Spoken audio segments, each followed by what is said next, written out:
Aslam friends, welcome back to my YouTube channel. चलिए आइए novel का पार्ट नंबर 6 स्टार्ट करते हैं। वीडियो को अच्छी लगी तो लाइक और शेयर करते जाइएगा। बरीडा, अपनी आंखें खुली रखने की कोशिश करो, तुम्हें अभी जिंदा रहना है, तुम्हारा इंतजार कर रहे हैं सब पाकिस्तान में।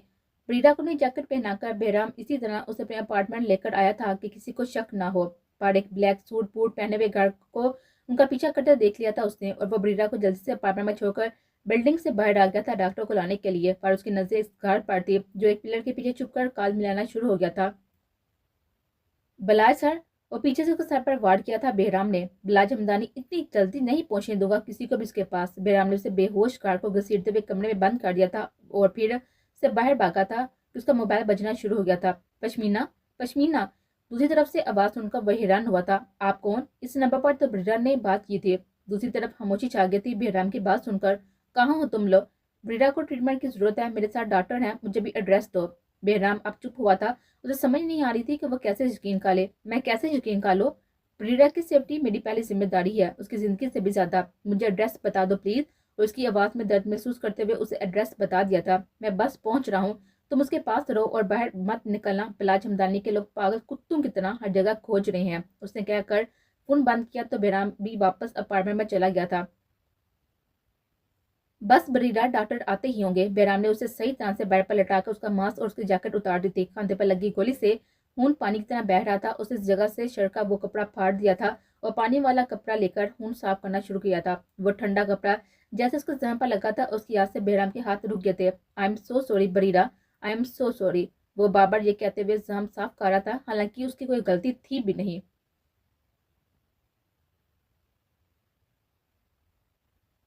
या अल्लाह! बरीरा! बेराम ने दरवाजा खोलकर जैसे इन लोगों को बेडरूम का रास्ता दिखाया था, सोनम रोते हुए बरीरा के हाथ बेड पर जाकर गिरी थी। सोनम, डॉक्टर्स को उनका काम करने दो, रोने का वक्त नहीं है ये। डैनियल, ये होश में नहीं आ रही, क्या हो गया है? सुबह तक बिल्कुल ठीक ठाक था सब। डैनियल से खींच कर बाहर ले आया था और कुछ लेडी डॉक्टर्स अंदर जाकर दरवाजा बंद कर चुके थे। डैनियल, वो ठीक तो हो जाएगी ना? दुआ कीजिए अल्लाह से सलामत रखे। बेहराम ये कहकर इसी दीवार के साथ टेक लगाकर बैठ गया था इसी कमरे के बाहर। उसकी आवाज सुनने के बाद सोनम और डैनियल की नजर उस पर पड़ी थी। तुम कौन हो? बरीडा को कैसे जानते हो? तुम ये सब किसको नहीं बताओगे? मैं मुंह मांगी कीमत रकम दूंगा तुम्हें। डैनियल ने सोनम को सोफे पर बैठा दिया था और अपनी गन निकाली थी। उससे सामने खड़ा शख्स बहुत ही मशकूक लग रहा था। मुझसे बरीडा का कोई खतरा नहीं है सर, उसकी रगों में भी वही खून है जो मुझ में। कजन है वो मेरी। बेराम ने आंखें खोलकर जवाब दिया था। पर बरीडा की फैमिली ने, उन्होंने इनकार कर दिया था कोई भी रिश्ता रखने से जब मैंने बात की थी पाकिस्तान। सोनम की आंखें और चलक गई थी ये सब बताते हुए। इस वक्त सब गुस्से में थे, शायद इसलिए। हाँ, अब ये हमदर्दी कहाँ से जा गई फिर? बरीडा को किसी की जरूरत नहीं है, हम लोग उसकी फैमिली है अब। डैनियल ने गुस्से से कहा तो बेहराम भी उठ खड़ा हुआ था। वो अब मेरी जिम्मेदारी है मिस्टर। तुम जो भी हो वो मेरे साथ वापस जाएगी पाकिस्तान, जिंदा सही सलामत। लेकिन उसको ऐसे नहीं जाना, बदला लेना है और मैं साथ दूंगा उसका। और तुम मुझे रोक नहीं सकते, कोई भी मुझे रोक नहीं सकता। बिलाज हमदानी को उसके हर एक जुल्म का हिसाब देना होगा। वो हर एक कदम के साथ अपनी बात पूरी करते हुए डैनियल के सामने खड़ा हुआ था जो कुछ कदम पीछे हो गया था बेराम की आंखों में गुस्से की इंतहा देकर। बरीरा आपको शामिल नहीं होने देंगी, वो अपनी फैमिली के किसी फर्द को भी इस लड़ाई का हिस्सा नहीं बने देगी। सोने ने बहुत ही हल्की आवाज में कहा था। वो तो तब होगा ना जब उसे पता चलेगा। मैं एक अनजान बिजनेस पार्टनर की तरह सामने आऊंगा उसके, जैसे अभी अनजान राहगीर की तरह बचाया उसे। मतलब आपने तो कहा था उसके कजन है। हाँ कजन हो, वो कजन जिसका सामना नहीं हुआ कभी बरीरा से, वो कजन जिससे शादी करने से इनकार कर दिया था बरीरा ने। सोनम का मुंह तो खुल गया था बेराम की बातें सुनकर, पर डैनियल भी शॉक्ड हो गया था, बैठ गया था। इनकार क्यों किया? आप तो फुल पैकेज है, आई मीन हैंडसम भी हो, टाल भी हो। सोनम, डैनियल ने उसे गुस्से से चुप करवाया था। पर उम्र में भी बड़ा भी हूँ, उस वक्त प्रोफेसर भी था, तो वो मुझे 40 साल का एक उम्र रसीद समझ कर ठुकरा आई थी। क्या 40 साल उम्र है आपकी? लगते नहीं हो, 30-35 के लग रहे हो। डैनियल से तो ज्यादा हैंडसम लग रहे हो। सोनम बड़बड़ाई जा रही थी, अपनी आंखें भी साफ कर रही थी बार बार। हा हा हा, नहीं मैं उम्र में ब्रीडा से सिर्फ 8 साल बड़ा हूँ, वो भी कम नहीं है मिस्टर। डैनियल ने कहा तो सोनम ने उसे बाजू मार कर चुप करवाया था। पेशेंट को होश आ गया है, वो आपसे कुछ बात करना चाहती है मिस्टर डैनियल। बेराम के पाँव रुक गए थे, उसे एकदम से तकलीफ हुई थी, पर वो फिर से इस जगह पर बैठ गया था।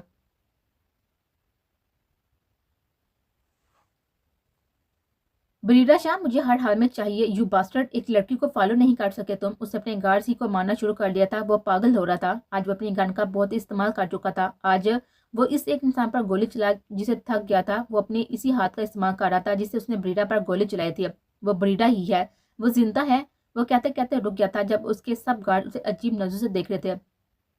सर, आपके हाथ से खून निकल रहा है। प्लाच ने अपना हाथ उठाकर देखा था और फिर अपने अपार्टमेंट को जो उसने पूरी तरह से बर्बाद कर दिया था, वो अपार्टमेंट जो उसने किसी के साथ मिलकर सजाया था। ब्रीडा, सीरियसली इस अपार्टमेंट पर 2 करोड़ लगा चुका और तुम्हें अभी भी ये पसंद नहीं आया? नो। ब्रीडा ने फिर से वो पेंट ब्रश उठा लिया था। व्हाट द हेल, पागल लड़की। अच्छा, आप जो इतने आइंस्टाइन बने हुए हैं, अभी बताती हूँ। वो ब्रश इतनी जल्दी ब्लाज के गाल के साथ टच किया था उसने कि उसके चेहरे पर लाल रंग लग गया था। बरीरा की बच्ची, हाँ हाँ हाँ, अभी तो मैं खुद बची हूँ। नहीं, तुम अभी बची हुई हो मुझसे। बलाज ने वो पेन ब्रश उठाया और बरीरा के पीछे भागने की कोशिश की थी। हाँ हाँ हाँ, ब्लाज। ब्लाज अपने पेन से बड़े हुए हाथ बरीरा के चेहरे पर लगा दिया था और उसे वेर से पकड़कर उठा लिया था हंसते हुए। हाँ हाँ हाँ, हाँ जी, तो क्या कह रही थी बरीरा मैडम? मेरी शर्ट में कुछ ज्यादा ही हॉट नहीं लग रही? उसने आंख मारते हुए शर्ट के बटन तक अपने हाथ बढ़ाए थे। नहीं, हम अब अपने बेडरूम में आप तक नहीं जाएंगे जब तक वहां से ग्रे और ब्लैक कलर चेंज नहीं कर देती मैं। हम अभी जा रहे हैं हमारे बेडरूम में। वीफी, रोक सको तो रोक लो। बिलाज ने उसे अपनी गोद में उठाए हुए ऊपर सीढ़ियां चढ़ना शुरू हो गया था। तुम्हें मेरी जरा फिक्र नहीं है ना बिलाज? मेरी पसंद नापसंद, इसलिए ये पूरा अपार्टमेंट बेजान पड़ा हुआ है। इन रंगों से मेरी तो कोई वैल्यू नहीं है ना? बिलाज के कलर पर अपने हाथ डाले हुए ब्रीडा ने जैसी रोने वाली शक्ल बनाई थी, बिलाज के कदम रुक गए थे। ब्रीडा शाह, तुम्हें अपनी वैल्यू दिखनी है? आओ मैं तुम्हें दिखाता हूँ। बिलाल ने उसे वहीं पर उतार दिया था और ऊपर बेडरूम में चला गया था तेज कदमों से। हाँ हाँ हाँ, बिलाज हमदानी, मेरी बात तो मनवा कर रहूंगी। नहीं, मुझे पसंद ये रूखे सूखे से रंग। वो अपनी जीत पर अभी खुश हो रही थी कि उसे अपने अंदर बेडरूम से कुछ टूटने की आवाज आई थी। बिलाज, ये क्या टूटने की आवाज? अंदर तो पूरा कमरा कचरा कचरा बना गया था। हर चीज तोड़ दी थी बिलाज हमदानी ने। बिलाज ने जब इस एक शीशे को तोड़ने की कोशिश की तो बरीरा भागते हुए उसके करीब गई थी। उसे पीछे से अपने हंसा में लिया था। बस बिलाज, प्लीज बस कर जो। बरीरा, बिलाज हमदानी, इस अपार्टमेंट की हर एक चीज हर एक कंट्री से मंगवाई थी कि तुम्हें पसंद आएगी और तुम वैल्यू की बात करती हो। बिलाज ने पीछे मुड़कर बरीरा का चेहरा अपनी तरफ किया था। बिलाज, मेरा वो मतलब नहीं था। बिलाज हमदानी, एक तुम्हें ही तो अहमियत दे रहा है। बरीरा, दोबारा वैल्यू की बात ना करना। तुम्हें जो इस अपार्टमेंट के साथ करना था तुम कर सकती हो मेरी जान। मेरी मोहब्बत इनके आगे कुछ भी नहीं है। बरीरा के सीने से लगी थी बिना कुछ कहे। कभी कभी तुम्हारी मोहब्बत से डर लगता है, कभी और कभी तुम्हारी मोहब्बत से बहुत ही मोहब्बत हो जाती है। समझ नहीं आती मुझे कि मोहब्बत तुम्हारी मुझसे मोहब्बत से है या इस मोहब्बत में तुम्हारे इस जुनून से है। ये कहते हुए उसकी उंगलियां बिलाज की शर्ट के बटन पर थी। अब मुझे नहीं जाना बेडरूम में। बिलाज उसके हाथों से काला छुड़ाकर रूम से बाहर आ गया था। आप जो इस तरह से तड़पाएंगे ऐसे आलम में पागल हो जाएंगे। अभी भी नहीं मिस्टर माफिया। और उसने अपनी शर्ट के बटन खोलने शुरू कर दिए थे। बिलाज हमदानी के धड़कने और तेज होने शुरू हो गई थी। बिलाज हमदानी की धड़कने और तेज होना शुरू हो गई थी बरीरा के इस बोल्ट मूव पर। जिस्म से रूह में हम उतरेंगे, इस कदर आपसे हमको मोहब्बत हुई। बरीरा, सो माई माफिया मैन, आपके होश उड़ गए? अब आ रहे हैं या बेडरूम डोर बंद कर दूं? उसने आंख मारकर वापस दरवाजा बंद करने की कोशिश की थी। तुम मुझे किसी दिन जरूर मार दोगी बरीरा अपनी इस टीजिंग से। हम सनम हद से आगे बढ़ने लगे, आपके प्यार में हम संवरने लगे। बलाज, बरीरा। बलाज के रुखसार पर जैसे ही उसे किसी के होंठों का लम्स महसूस हुआ था उसने आंखें खोलकर एक ही नाम लिया था, बरीरा। सीरियसली बलाज, वो रखेल मर भी यही है ना? मदिया ने गुस्से से कहा था। अपनी आवाज नीचे करो मदिया, पर गार्ड्स खड़े हैं मेरे। मुझे पसंद नहीं कोई इस तरह से मुझसे बात करे। वो ये कहकर उठ गया था। माजी की वो याद जो उसे बहुत ही रोमांटिक रातों में लेकर गई थी। बिलाज ने नजर उठाकर इस बेडरूम की तरफ देखा था। क्यों, तुम उसके सामने इतने कमजोर हो बिलाज? तुम उससे मोहब्बत हो गई थी ना? वो लड़की रखेल से कुछ ज्यादा बन गई थी ना? और नौबत उसकी प्रेगनेंसी तक पहुंच गई थी। मदिया ने बिलाज का हाथ खींचकर अपनी तरफ मतवजा किया था उसे। मदिया, इनफ इज इनफ, घर जाओ। हाँ, घर जाओ, ताकि तुम इसके बेडरूम में उसकी यादों के साथ सो सको। तुम उसे हरा कर भी नहीं हरा पा रहे बिलाज हमदानी। आज मुझे और अपने होने वाले बच्चे को इग्नोर कर रहे हो इस रखेल के लिए, इस दुश्मन की बेटी के पीछे। मदिया अपनी आवाज पर बिल्कुल भी काबू नहीं पा रही थी। दूसरी तरफ बिलाज अपने गुस्से पर कंट्रोल करने की कोशिश कर रहा था। तुम्हें कितनी बार कहूं कि नफरत करता हूं मैं बरीरा शाह से। हमेशा से नफरत की है मैंने उससे। उसकी औकात कुछ नहीं थी मेरे सामने। बिलाज ने गुस्से से अपना हाथ छुड़वा लिया था। अच्छा, पर व्हाट इज? साबित करो कि उसकी औकात नहीं है। व्हाट? कैसे? मेक लव टू मी, इसी की बेडरूम में जो तुम उसके साथ शेयर करते थे, इसी बेड पर जहां उसकी यादें थी। मदिया, बिलाज ने एक सरगोशी में कहा था। क्या हुआ बिलाज, वायलेट नहीं करना चाहती उसकी यादें? क्या तुम? बिलाज ने उसे उठा लिया था। उसी बेडरूम की जानब बढ़ रहा था। तुम आज मेरी ब्रिटा शाह के लिए नफरत और तुम्हारे लिए मोहब्बत देखोगी मदिया। और उसने वही साबित किया था। इसी बेडरूम में एक और औरत को लेकर जाकर उसने अपनी नफरत साबित कर दी थी ब्रिटा शाह के लिए, जो इसी शहर में एक अपार्टमेंट में दर्द से तड़प रही थी। और बिलाज हमदानी जहां एक और औरत को अपनी मोहब्बत का यकीन दिला रहा था। नहीं है मुझे इससे मोहब्बत, नहीं है मोहब्बत, बस नफरत है दुश्मन की बेटी से। वो जितनी बार मदिया के करीब जा रहा था इतनी बार यही बात दोहरा रहा था। पर आज उसने इस कमरे में मौजूद हर इस चीज को रस्वा जरूर कर दिया था। आज उसने खुद को रस्वा कर दिया था अपनी दुश्मनी में।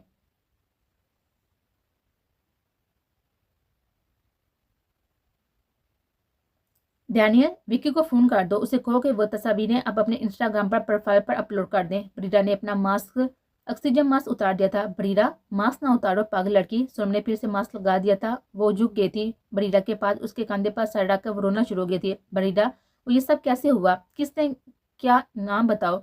ब्रीडा ने आंखें बांध काली थी। बिलाज के हाथ वो पिस्टल और उस गन से चलने वाली गोली उसकी रूह तक छलनी कर गई थी। ब्रीडा की खामोशी पर बेराम ने उसके अंदर देखने की कोशिश की थी। उसमें हिम्मत नहीं थी उसकी हालत देखकर उसके सामने आने की। वो कभी मुंह छुपा रहा था, कभी डैनियल के पीछे से देख रहा था। कुछ कदमों का फैसला तय नहीं कर पा रहा था वो। डैनियल, विको को कॉल मिलाओ, जो कहा है वो करो प्लीज, वक्त बहुत ही कम है। उसकी आवाज हल्की होना शुरू हो गई थी और मॉनिटर की ट्यून तेज। आप सब बैठ जाएं प्लीज, प्लीज सोनम संभालो खुद को। लेडी डॉक्टर जो दोस्त भी थी सोनम की, उन्होंने सोनम को बैठ जाने का कहा था। प्लीज दुआ, उसे कुछ होने मत देना प्लीज। डैनियल, सोनम को बाहर लेकर जाओ। और वो सब बाहर चले गए थे। बलाज, बरीरा ने एक सरगोशी की थी और उसकी आंखें बंद हो गई थी।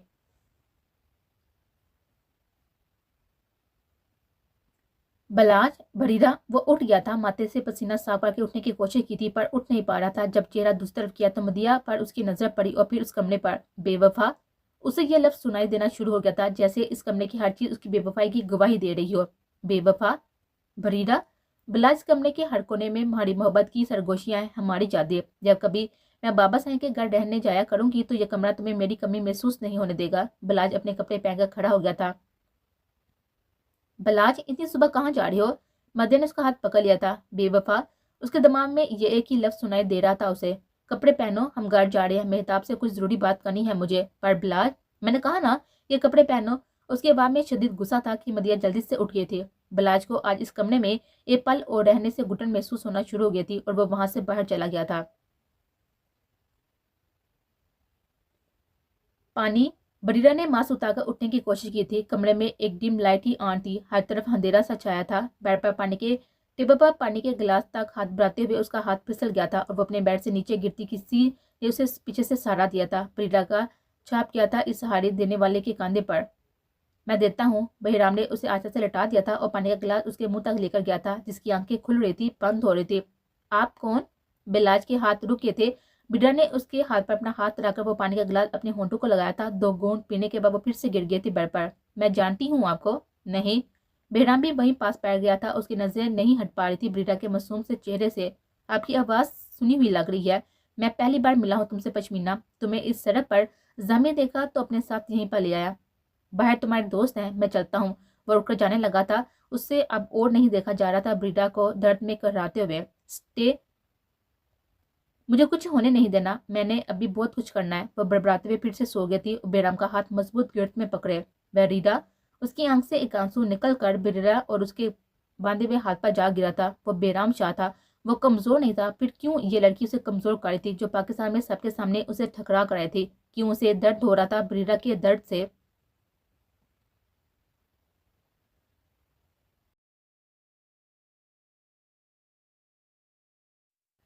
मैं तुम्हें कह रहा हूँ ना कि फोन करो पश्मीना शेख को और पता करो कि कहाँ है वो। बिलाज भाई, हो क्या गया है आपको? मैं कह रहा हूँ ना कि वो फोन नहीं उठाएगी। क्यों?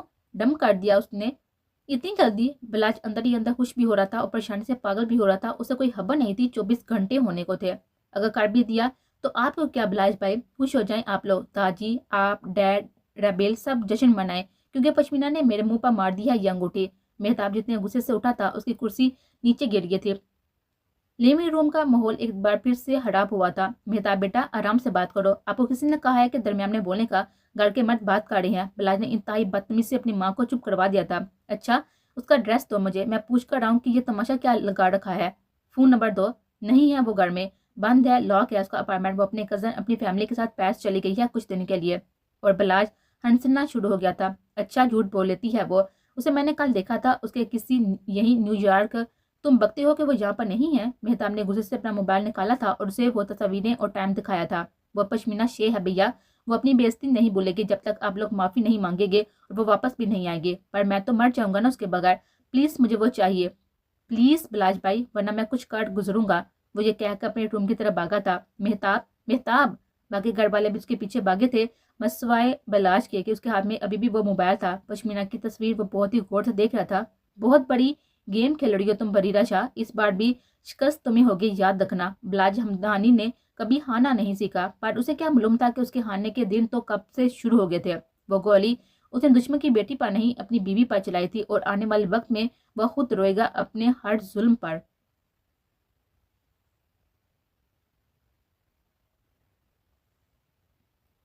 इससे होश आने वाला है, मैं अब चलता हूँ यहाँ से। मैं ऐसे ब्रीरा के सामने नहीं आऊंगा। एक प्लानिंग के साथ सब होगा, आप दोनों भी प्लान के मुताबिक चलिएगा। बेराम उठने लगा था, पर ब्रीरा की गिफ्ट और मजबूत हो गई थी। सोनम और डैनियल की नजरों में बहुत ही हैरानगी थी। Please stay, please stay. बेराम वापस वहीं पर बैठ गया था। मैं वापस आने के लिए जा रहा हूँ ब्रीरा, मेरा वादा है। उसे ब्रीरा के माथे से उसे बाल पीछे किए थे, जिसे देखकर सोनम की आंखें खुली रह गई थी। तेरा बनेगा वो जो तेरा नहीं है। ए दिल बता, क्यों तुझको इतना यकीन है? तब तक वो अपना ख्याल रखना बरीरा शाह। तुम में शाह फैमिली का खून है, वो खून जो इंतकाम लिए बगैर ठंडा नहीं होना चाहिए। उसके बाद हम दोनों पाकिस्तान वापस जाएंगे। परी से भी मिलवाना है तुम्हें। उसकी आवाज़ उसके जज्बात से बारी काट दी थी। वो आगे बढ़कर बरीरा के माथे पर बोसा लेना चाहता था, पर अपनी मुट्ठी बंद करके वो वहां से चला गया था। या अल्लाह, ये सब हो क्या रहा है? डैनियल, देखा तुमने? मेहताब और बिलाज नहीं, बिलाज और बेराम की लड़ाई होगी बरीरा को लेकर, देख लेना। सीरियसली? सोनम का चेहरा बुरी तरह से शॉक था। वो डैनियल, वो तो जैसे चुप हो गया था अपनी बीवी की बात सुनकर। कुछ भी अच्छा नहीं होने वाला सोनम, मुझे वो तूफान आता हुआ नजर आ रहा है जो सब बहा कर ले जाएगा, सब कुछ। पाकिस्तान।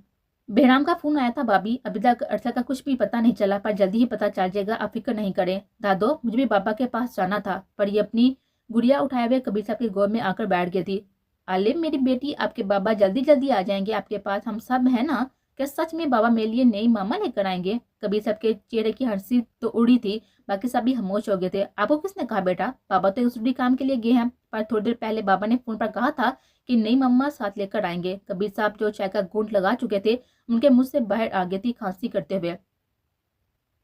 हाँ हाँ हाँ, कबीर साहब आप इतना क्यों शर्मा रहे हैं? उनकी बेगम और अरूज बेगम ने हंसना शुरू कर दिया था। हैरान सब थे, पर सबने परी का जोक समझकर उस बात पर इतना ध्यान नहीं दिया था। एक मिनट बेटा, मेरा फोन बज रहा है। कबीर साहब ने अपनी ग्लासेस लगाकर मोबाइल टेबल से उठाया था। Private number. हेलो। उनने कॉल पिक कर ली थी। हेलो हेलो, पर दूसरी तरफ से कोई बोल नहीं रहा था।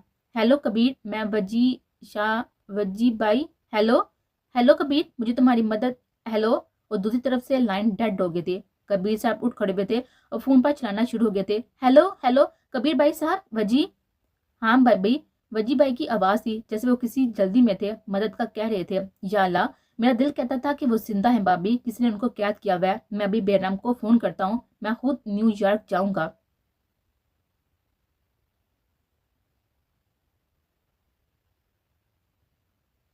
ब्रीरा की हालत अभी स्टेबल है डैनियल, पर हमें इसे अस्पताल लेकर जाना होगा। इसे कुछ नहीं होना चाहिए डैनियल। वो दोनों उसके कमरे के सामने ही बैठे थे। पूरी रात गुजर गई थी। ब्रीरा को कभी होश आ रहा था, कभी नहीं। इतने में उसके साथ वाले कमरे का दरवाजा खुला था और बेहराम शाह 3 पीस सूट पहने हुए बाहर निकला था।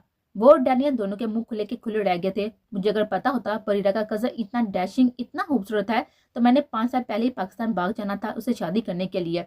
सोना बात तो उससे कर दी, पर सुनाई सबको दे रहा था। बेहराम के चेहरे पर मुस्कान आते आते रह गई थी जब उसकी नजर बीड़ा के कमरे पर पड़ी थी। बीड़ा का ख्याल रखिएगा, मैं बस आता हूँ कुछ देर तक। कान पर ब्लूटूथ डिवाइस लगाकर बेहराम उनके पास से गुजर गया था। पर कहाँ जा रहे हैं आप? सोनम ने सवाल पूछा था। बिलाज हमदानी से एक मुलाकात करने जा रहा हूँ, उसे जो आज एक तोहफा भेजा है, उसके बाद वो मुझसे जरूर मिलना चाहेगा। व्हाट? क्या? तुम सारा प्लान खराब कर दोगे मिस्टर बेहराम? तुमसे किसने पूछकर बरीरा के मामलात में दखल अंदाजी की है? डैनियल। पर डैनियल ने सोनम का हाथ झटक दिया था। बरीरा का कोई भी काम अब खराब नहीं होगा, पर बिलाज हमदानी को यह बताना बहुत ही जरूरी हो गया है कि बरीरा अकेली नहीं है। मैं हूँ उसके साथ आखिरी दम तक। उसकी आंखों में एक अलग ही आग थी जब वो बिलाश का नाम ले रहा था। वो तेज कदमों से वहां से चला गया था। उसकी आंखें देखी तुमने? सोनम की नजरें अभी भी दरवाजे पर थी। सोनम, इन्ना फ्लर्ट करना बंद कर दो, डैम इट, मेरी बीवी हो तुम। Shut up Daniel. उसकी आंखें देखी, मतलब बिलाश का नाम लेते हुए कैसा गुस्सा आता है इनमें।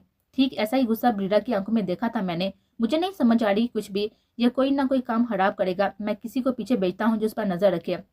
उफ अल्लाह, बस कर जो। वो मुझे कोई बेवकूफ नहीं लग रहा। ऐसा लग रहा है जैसे वो बिलाश हमदानी की टक्कर का है। Chop minded, good looking like mafia man. Sonam ने जैसे ही डैनी के चेहरे पर गुस्सा देखा था वो हंसती थी।